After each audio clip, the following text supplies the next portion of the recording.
Paolo Avellino, bantay sarado kay Kim Chu. Usap-usapan ngayon sa showbiz world ang pagiging protective umano ni Paolo Avellino kay Kim Chu. Mula nang mas lalong mapalapit ang dalawa dahil sa kanilang proyekto mula sa linlang at iba pang public appearances.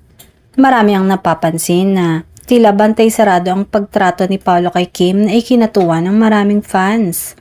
Ayon sa mga netizens at sa ilang showbiz insiders, kitang-kita raw ang pag-aalaga ni Paolo sa aktres sa tuwing sila ay nasa taping o sa mga event.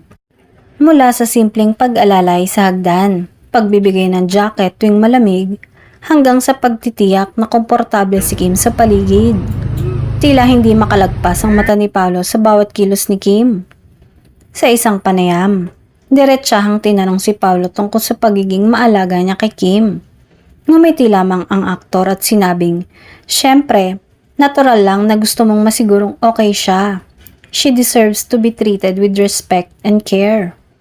Hindi rin naiwasang kiligin ng fans nang makita si Paolo na tila guard dog habang kinukunan pa ang eksena ni Kim sa scene ng bagong serye. Hindi nagsasalita ngunit nakabantay ito sa aktres. Kahit nga pakap na ito dahil tapos na ang kanyang eksena.